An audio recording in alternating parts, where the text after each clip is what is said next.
Gaurko elkarrizketatua gaur hemen mailan edo gurekin eserita daukagun aldamenean Imanol Landa Getxoko alkatea da, Gabon. Kaixo, Gabon. Eta eskerrik asko gurekin egoteagatik, lau datu emote aldera esan dezagun, Getxoko alkatea SS, 54 urteko abokatua dela Imanol Landa, ezkondua, 3 seme-alabaren aita, legegintzaldi honetan izan zaitugu alkate, baina aurrekoan ere gurekin hainbastetan parte hartzen duen Iñaki Zarraoaren alkateren sasoian ere, presidentziako zinegotzi, Getxoko 25 zinegotzietatik 10 ditu EAJak eta zerrenda buru izan zinen, eta hala izango zara datorzen udala hauteskundeetan, ez da? Maiatzean, ze espektatiba, ze asmo edo itxaropen? Bueno, espektatiba guztiak, ez da? Nik uste dute aukera auki dugula legealdi honetan garatu nahi dugun proiektu aurrera eramateko, baina behar dugu beste legealdi bat proiektu hori pixkat osatzeko, ez da?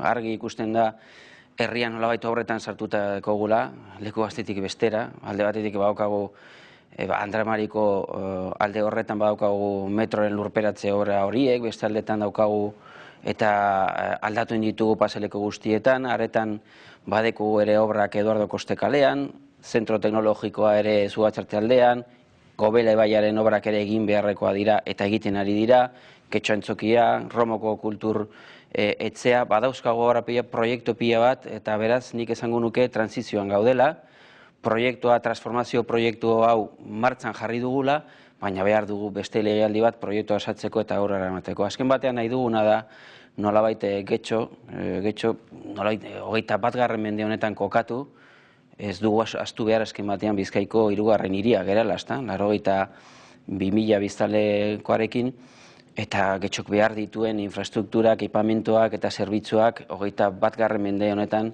kokatu nahi dugu eta herria bultzatu nahi dugu, hori da gure helburua, ezta? Justo ere, hori banagarren izpidez, Bizkaiko 3. Euskal Herriko hiriburuak kenduta, Barakaldoren ostean herririk handiena, 80.000 biztanle baino gehiago, eta oraintxe horretan zeu alkate, baina nolabait Bizkaian behin badirudi Alderdi Popularraren udalerri kutxuna dela, edo bintzat hortxe daukala helmuga jarrita lortzeko helburu bezala hartuta, eta horrek ekarri dizu ez dakit Marisa Arruerekin hainbat tirabira, zein da harremana Alderdi Popularrarekin?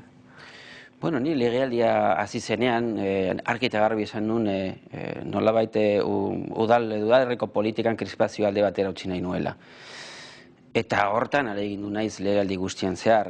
Beraz, nik uste dute alde pertsonal ez dauka inungo problemarik, baina bai topo egiten garela proiektuetan.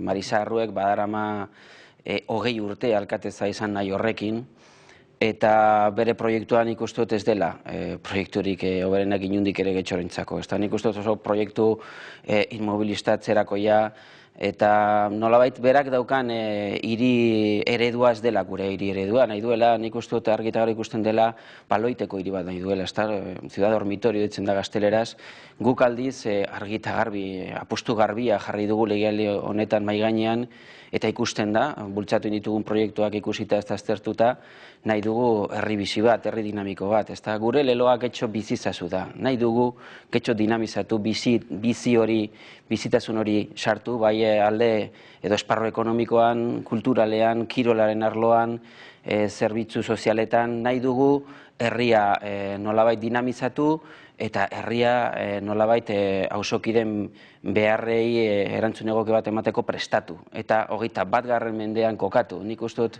Marisa Arruek daukan hiri eredua 19. mendean kokatuta dagoela, eta adibide bat jarriko du mahai gainean.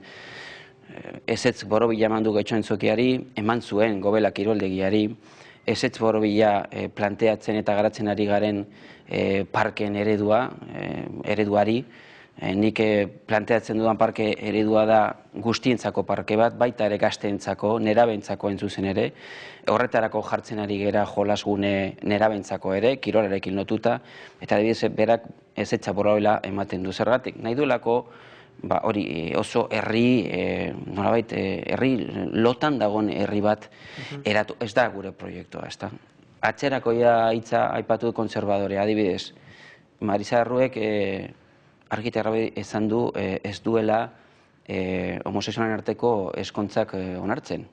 Are gehiago, nik ikusi nun telebistan nola eztabaidatzen aritu zen horretaz, ez da, bueno, nik ja eskondu ditut eta ni guztiz aldekoa naiz. Horregaitik, hiri ereduak guzti ezberdinak dira, eta nik uste dut getxok behar duela guk aurkezten dugun proiektu bat bezala aurrera joateko eta 21. mende honetan ondo kokatzeko eta merezi duen, herritarrek merezi duten herri bat edukitzeko. Ikusi genuen zer gertatu zen hauteskunde autonomikoetan, ez? Eta EAJ nagusi izan, nola batu diren alderdi biak, Patxi López lehendakari jartzeko. Horrelakorik gerta daiteken susmoa beldurra ustea badaukazu edo ja Madrilen zure alderdiak eta Zapatero lortutako akordioarekin nolabait hori neutralizatuta dago? Ez da inondik ere, nik ziur nago alderdi sozialista eta alderdi popularrari zenbakiak ateratzen baldin bazaie Marisa Errue alkateza izango dela. Horregaitik argi eta garbi esan behar dut gaur eta esaten diot auzokideei. Azken batean auzokideek aukeratu behar izango dute edo Marisa Errue esandako proiektuarekin edo Imanol Landa garatzen ari garen proiektuarekin. Ez dago beste alternatibarik. Zenbakiak ematen baldin badute Marisa Errue izango da alkateza. Ez dut esaten esateagaitik. Gu jasan izan genuen legealdiaren hasieran lehenengo 2 urte horietan ikusi behar eta jasan behar izan genuen eta pairatu behar izan genuen alderdi popularra eta alderdi sozialistaren arteko elkarlana, gure kontraritu ziren eta osoko bilkuran nola gehiengoa daukaten gure kontraritu ziren behin eta berriro. Hor ikusi zen nola oso ondo konpontzen direla elkar eta are gehiago zentzurazko mozio hori nahi zuten behin eta berriro jarri, gero ez zieten utzi goian, baina eurak bertakoek nahi zuten hori aurrera eraman. Beraz, zenbakiak ematen baldin badute, Marisa Errue alkateza esan daiteke dudarik gabe, hori nik ziur nago. Eta kasu horretan, legealdi honetan ezker abertzaleak ez du udalean egoterik izan, legez kanpotze zuten, uste duzu izango duela aurkezterik? Ez dakit inor dakien, ez da? Hauteskundeak gero torbiago ditugu, baina hor zalantzak argitu beharko dira, eta beraz, nik arlo honetan ez dakite herritarrek dakiten baino gehiago, nik behin eta berri esan dute alderdien legearen kontra nagola, nik uste dute gure Euskal Herri honetan sentsibilitate politiko guztiak aurkezteko eta ordezkaritza edukitzeko eskumen auki behar dutela, eta alde horretatik zalantza horiek despejatu behar, ikusi behar, baina edozein kasutan nire helburua, nire erronka azken batean gure proiektua aurrera ematea da. Eta hori horretarako herritarren konfidantza lortu behar dugu berriz, hurrengo urteko maiatzan, eta hori da gure helburua, eta hortan ari gara lan egiten eta oso gogor gainera. Politika fikzioa askori ez zaio gustatzen, baina kasu honetan batzutan beharrezkoa ere bada. Prestatzen duke, ezker abertzalea udalean balego legez zinegotziak eta lortu izatera, legislaturarako hitzarmenik edo horrelakorik osatzeko? Bueno, zuk esan duzu, politika fikzioa da. Nik ez dut uste zentzu gehiagiri daukala orain aurreratzea. Gure erronka, gure helburua lehen esan duan moduan, zera da, auzokiren konfidantza berriz edukitzea, berriz jasatzea, konbentzituta nagolako azken batean aurkezten eta garatzen ari garen proiektua Getxorentzako proiekturik onena delako. Beraz, konbentzituta nago konfidantza hori berriz eukiko dugula, eta konfidantza horrekin nahiko indarra eukiko dugula gobernua edukitzeko eta herriari bultzakada hori ematen jarraitzeko. Hori da gure helburua, hortan ari gera. Lehen aipatu dugu nola Getxo den Bizkaian 3. udalerria eta Euskal Herrian 3 kanpo 2. handiena, eta horrek ikartzen ditu oroar esan izan da bizitz kalitatea altuko udalerritzat ikusi izan dugu, baina hainbeste biztanle eta herritar dagoen lekuan normalean denetik egorten da, eta gizarte bazterketaren albisteak oroar Barakaldo, Sestao, Bilbon kokatu izan ohi ditugu, baina krisiak uste dut udalerri guzti eragin dela. Zein da egoera Getxon? Bueno, egia da, Getxo kanpoan daukan irudia oso irudi polita dela, bizi kalitate handiko hiria, paselekuak, hondartzak eta hirigintza oso kalitatezkoa eta bar. Batzutan ez da ikusten, eta egia da, hor dagoela ere, are gehiago krisia sartu da ikusita, badagoela ere beste Getxo bat. Egia da ez dela Bilbo eta Barakaldo dituen egoera bezalakoa, baina badauzkagu egoera hori aurre egiteko beharra ere, eta aurrekontuak oso garbiak dira, 700.000 eta baino gehiago euro dauzkagu azken batean adibidez premiazko laguntza horiei aurre egiteko. Eta beraz, pres gaude eta martxan ditugu hainbat baliabide egoera horiei ere erantzun egoki bat emateko. Beraz, irudi polita, egia da, ez daukagula Barakaldo Bilboko egoera hori, baina egia da krisialdia ere getxon eragin eduki duela, dudarik gabe, eta beraz, erantzun egokia ematen ari garela. Behar dugulako eta gure konpromisoa delako dudarik gabe.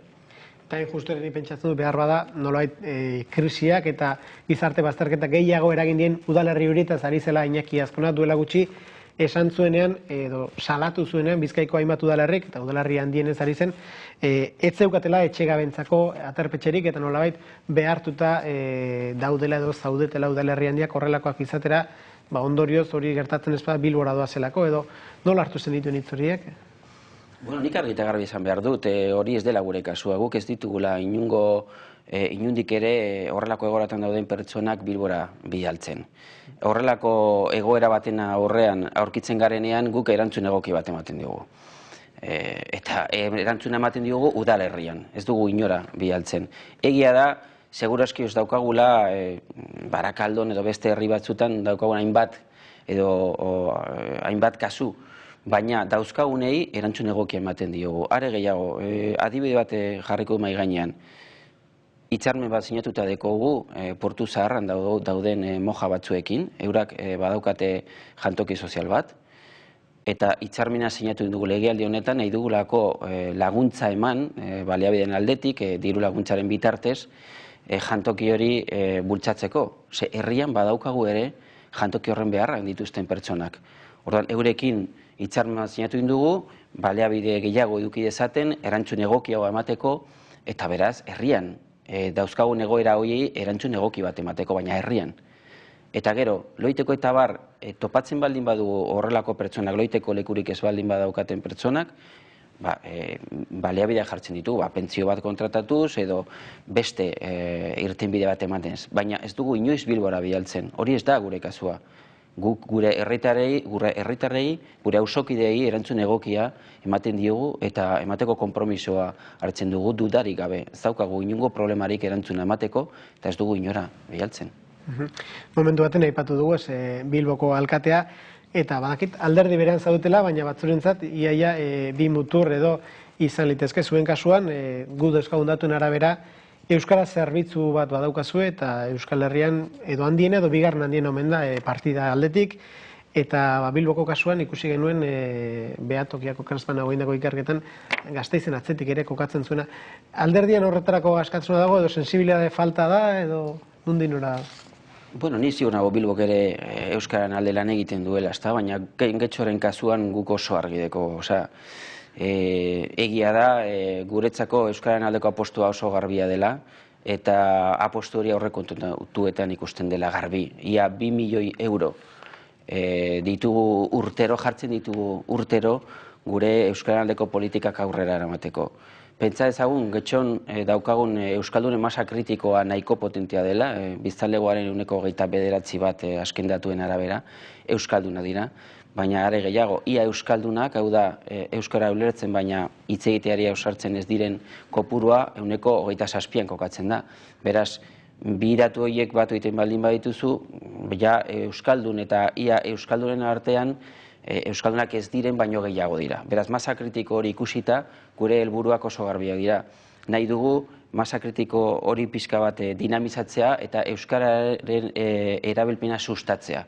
Eta horretarako baliabidea jartzen ditugu, Euskara zerbitzu potente bat dekogu, aurrekontua ditugu, eta badaukagu ere Euskalgintzan lan egiten duten hainbat elkarte eta eragile sozialak eurekin lan egiteko, dirulaguntzen bitartez, baliabideak emanez, eta hortan ari gera. Eta gero, badaukagu Euskararen normalizazioaren aldeko plan bat zehaztuta, neurri zehatz batzuekin, eta ari gera ere Euskararen erabilpena sustatzeko helburu horrekin nolabait giza bizitzaren esparru estrategikoetan lan egiten. Hau da, helburua azken batean da euskaraz bizi nahi duen guztia euskara bizitzeko aukera bermatzea. Beraz, ari gera kirol esparruan, kulturaren esparruan, haurtzindegien esparruan lan egiten eragile sozialekin eskubide hori bermatzeko nahian. oraindik ez dugu lortu, oraindik asko geratzen da, erronka oso potentea da, baina gure konpromiso politikoa oso garbia da, eta aurrekontuetan ikusten da argi eta garbi, eta ikusten da ere euskalgintzan aritzen diren elkarteekin garatzen dugun lanean, ezta? Eta jarraituko dugu, hori nik uste dut Getxon sustraituta dagoela, Getxon euskara ondo baloratzen da, eta getxostarrek ondo baloratzen dute euskararen alde egiten dugu lana, eta beraz hortan jarraituko dugu dudarik gabe. Hor, hezkuntzalariak aipatu izan, Getxon da Uribe kostan Bizkaieraren oso aldagai berezia gordetzen den noski Añiri handian gaur egunen behar bada, ez da jende gehiagirik ere geratuko, euskara batua edo Bizkaira orokorra izango da nagusi, baina baserri batzuetan oraindik ere oso euskara aberatsa eta geratzen dela, eta batzuek besteak beste hori argudiatu izan dute, Andramari bezalako proiektuekin bere kritika azaltzeko edo kontu zibiltzeko hor badagoelako bai arkitektonikoko, bai paisai aldetik eta euskara aldetik ere baserri horietan dagoen altxor hori nolabait urbanizatzeak edo izan ditzaken arrisku ez. Uste lortu duzuela hitzarmen bat edo akordio bat azken aldian, baina badagoela protestarik ere nola dago hori?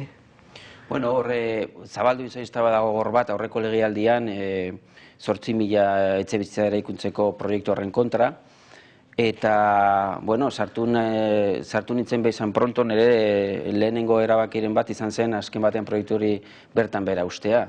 Eta argi eta garbi esan dut eta jarraitzen dut esaten behin eta berriro gure etorkizuneko Getxo hori zehazteko eta determinatzeko momentuan partaidetza landu behar dugula eta nolabait dauden interes guztien arteko oreka bilatu behar dugula.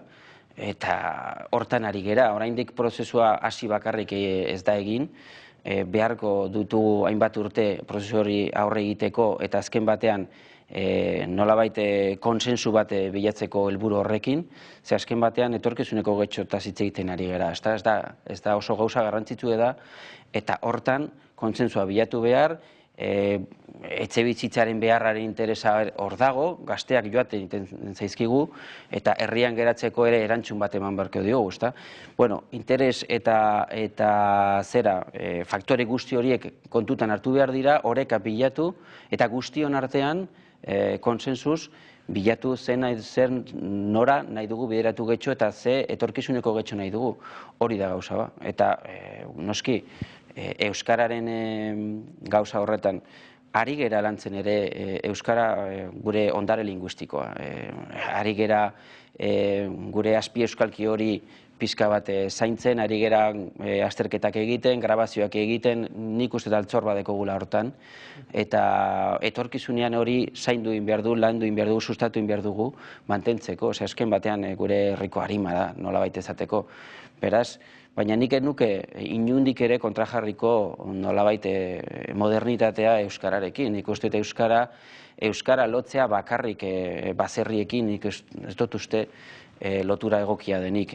Baserria bai, baina hiria ere bai. Ez baldin badugu euskara hiritan sartzen, arazoak edukiko ditugu euskarari etorkizun bat emateko. Beraz, are gehiago, nik uste euskara induela salto hiri esparruetara, egin behar. Bestela, txarto goaz.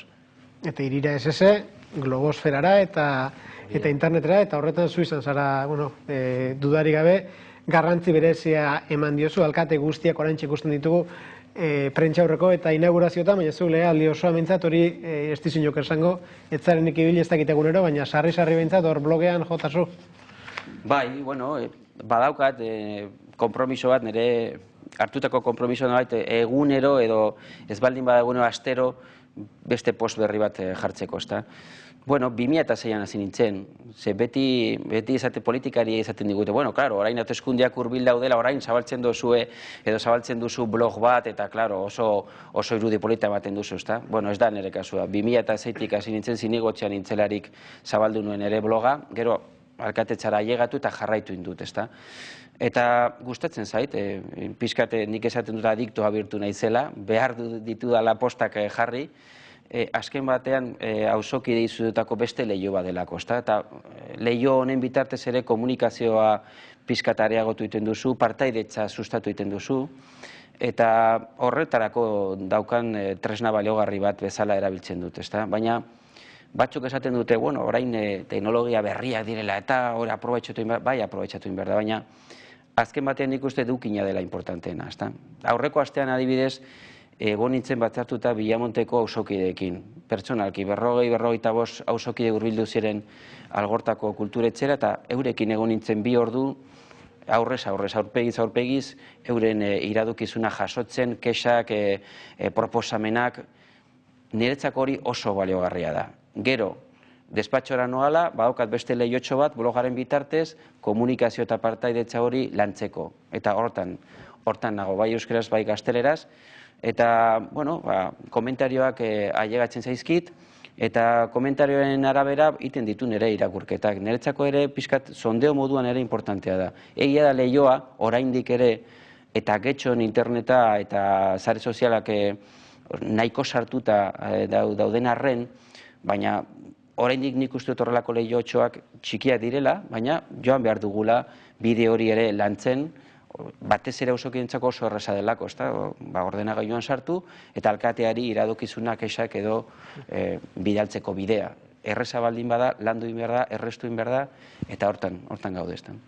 Eta, horrek badakar, blogan, gutxi gora behar, norberak botatzen du bota beharrekoa, ez dakit noizbait damutu zan idazteko zerbaitetaz, edo alderditik belarritik tiratu dizuten, behin edo behin? Ez, inundik ere.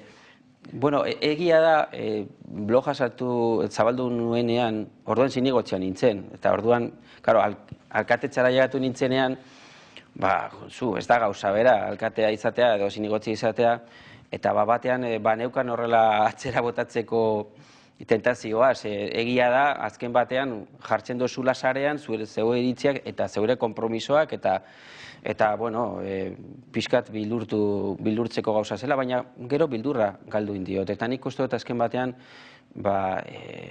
pixkat bustitu inberzarela. Eta gaiak hor dauden, herrian dauden gaiak hor daude, eta lehio hori erabili behar da komunikatzeko, partaidetza sustatzeko, eta hori egiteko zure iritziak bertan jarri behar dituzu. Beraz, beldurra galdu nuen oso harin, eta orain ja hartu dut dinamika bat hori egunero, astero, post berriak sartzeko eta komentarioak jasotzeko. Eta, bueno, ustote gazterazko blogean 1000 postat gainditu inditu dela. Badaukat ja ibilbide nahikotxo, eta hortan jarraitu. Orain egin du salto Facebookera. Badaukat horren perfila, eta pizkate... Indiskrazio espadazen malagun? Ustot lauren gainditu inditu dela. Baina, bueno, gustatzen zaik gehiago bloga, Bai. Eta beste lagun batzuk ere, aspaldion kruzeroetatik ari zarete hartzen, datorren urterako ere, badaude uste dut iragarrita, ze garrantzi dauka turismo mota horrek? Bueno, nik kruzeroen gai honetan beti izaten du gauza bera. Oraindik fruituak gutxie dira. Nik uste dut aukera badeko gula herrian. Egia da zailtasunak ditugula, azken batean etortzen dira gaina pakete itxiekin, joaten dira Guggenheimera, Erriosara, Donostiara, ari gera majoristekin lan egiten, pizkat lortzeko, jeisteko eta getxon ere gastoa egiteko, ezta.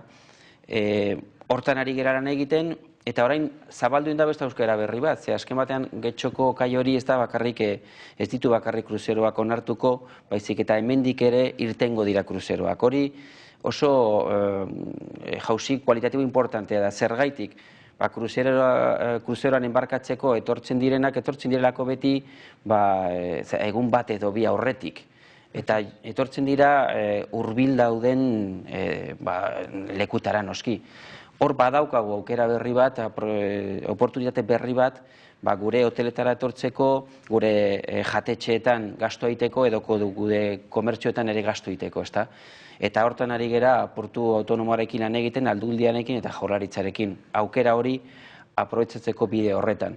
Baina, bueno, landu behar dugu esparru hau, beste esparru dauzkagun beste balede turistikoak lantzen ditugun bezala. Hor badaukagu Bizkaiko zubia, Portu Zarra, badaukagu Lagaleako esparru paregabe hori, eta hori landu egin behar dugu, ze azken batean nik uste dute badaukagula ibilbidea iteko turismoaren sektore honetan. Aberastasuna ere erakartzeko getxora, eta sektori hori gehiago aprobetxatzeko helburuan.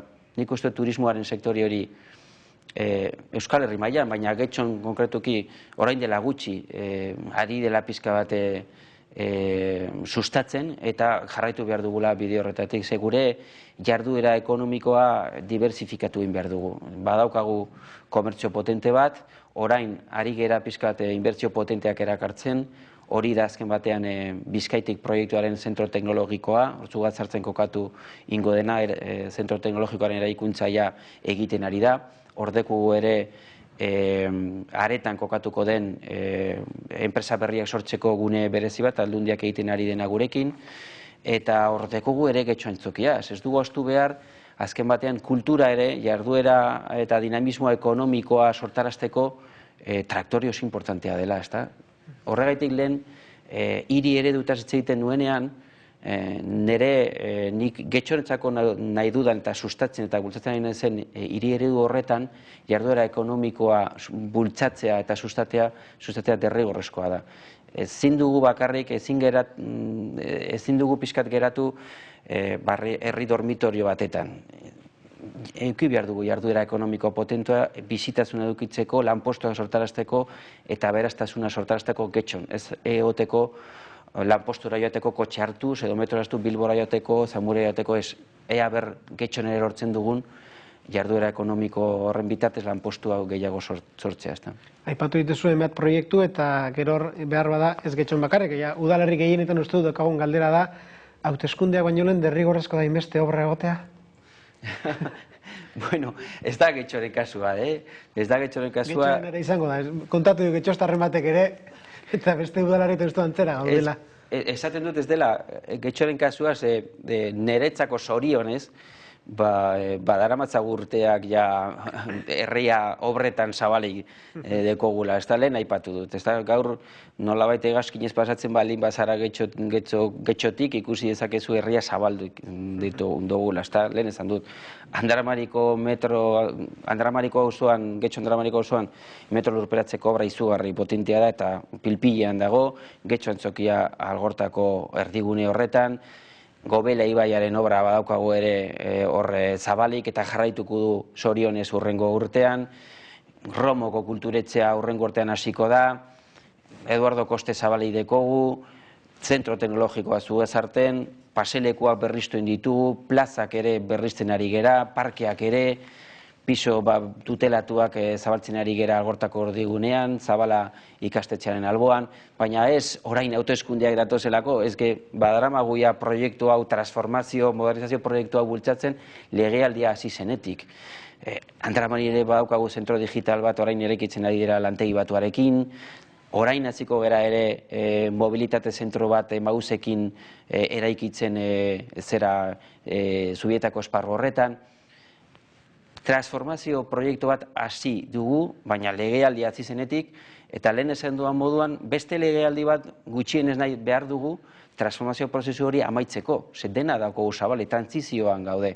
Eta hori ere, arriskua da, zuk esan duzu moduan, orain ikusten dute auzokideek. Herria dago, hori, hankaz gora, trafiko aldatu behar, molestiak zaratak, hautza ez dakit zer, eta auzokideek jasatzen dute, pairatzen dute egoera hau, baina ni beti esaten dut, nolabait pazientzia eduki behar dugula eta perspektiba pixka bat. Ni beti esaten dut, dena gaudela pixkat Bilbora begiratzen, zelako aurreraka eman duen Bilbo izugarri askoen 2-3 hamarkada hauetan, baina Getxon ezin garela atzean geratu. Getxo beti izan da pixkat referentea gure Bilbo handi esparru horretan, hauetan, eta jarraitu behar du izaten. Eta pixkat atzean geratzen ari ginen, eta aurreraka emateko beharrezkoa dire obra guzti hauek, eta beharrezkoa da apostu hau, eta proiektu hau aurrera ematea. Herri izugarri polita dekogu, izugarri bizikalitatearekin, itsasoara begiratzen duen herria, paseleku izugarriak, hondartza oso politak, baina ezin gera postal batetan geratu. Aurrera joan behar dugu, ekipamentuak berriztu, ekipamentu berriak martxan jarri, 21. mendean auzokidek eskatzen dituzten beharrei erantzun egoki bat emateko. Eta hortan ari gera. Horregaitik, eskatzen dut konfinatza hori berriz ematea proiektu honekin aurrera jarraitzeko. Ezin dugu proiektua erdian bertan behera utzi Arruek proposatzen duen moduan. Ze, Arruek proposatzen duena da Getxo Antxokia bertan behera ustea, parken eredu hori atxera bueltatzea, kruzeroen kontra ere aritu zen, eta argi eta garbi izan zuen ez zuela nahi, eta beste hainbat eta hainbat proiektuen kontra dago. Zergatik ez duelako aurreraka, ez dagolako aurreraka horren alde. Eta nik errespetatu egiten dut, errespetagarria delako eta zilegia delako herriarentzako, udalerriarentzako horrelako proiektu bat aurkeztea eta planteatzea. Baina nire ustez ez da Getxok behar duen proiektua. Eta hori nik uste dut herritarrek aztertu behar dutela ondo. Getxo, izan badakigu, Euskal Herrian dago kokatuta, Euskal Herria badirudi une berezi baten dagoela, eta injustu ere, ekonomikoki une zailan izan arren, batzurentzat behintzat, itxaropen unea bada, beste batzuk eszeptikoa dira, nola ikusten duzuzuk egoera? Ekonomori dagokionez? Ez politikari dagokionez, non gauden, batzuk esatu dute, indarkeriaren faseak eta ja amaituta duela, ez dela itzuliko, beste batzuk aipatu dugu, zure alderdian bertan, hainbat ahots entzun ditugu, batzuek pentsatzen amaituta dagoela, edo bintzate beste estenatorio batera goazela, beste batzuk zalantza gehiago agartu dituzte. Bueno, goi mailako politikaren gauzak dira, ezta? Eta gu alkateak beste maila batetan gaude, nahiko dago gure udalerria bultzatzen, baina nik argi daukadana da zera da, ezta? Nik uste dut euskal gizartearen borondatearen kontra joaten denaz daukala etorkizunik. Eta aspaldidanik euskal gizarteak etari esan dio, ja, nahikoa dela, desagertu behar dela. Ez duela inorkoz deskatzen. Nagusiak garela gure eskubideak aldarrikatzeko eta defendatzeko. Ez dugula etaren beharrik eta are gehiago. Ez dugula soportatzen indarkeria. Orduan ez dauka etorkizunik. Nik ez dakit orain amaitu ingo den ala ez, ala espero dut, baina ez daukala etorkizunik hori oso garbi daukat. Eta beraz, nik itxaropentsua nago, espero dut azken batean prozesu hau ondo bukatzea eta behin betirakoia ustea indarkeria, baina ez baldin bada orain izango da. Ez dago, euskal gizartearen borondatearen kontra ez dago egiterik. Hortan hori oso garbi daukat. Beraz, epe motzean baldin bada asko sobe, noski nahiko sufrimentoia eduki dugu herri honetan, eta mezua oso garbia izan da, etako kide guztien ganezta, amituen behar da, eta soberan daude herri honetan, argi eta garbi. Imanol Landa, Getxoko alkatea, eskerrik asko gaurko gurekin egoteagatik. Eskerrik asko zuei, plazerra izan da, netan.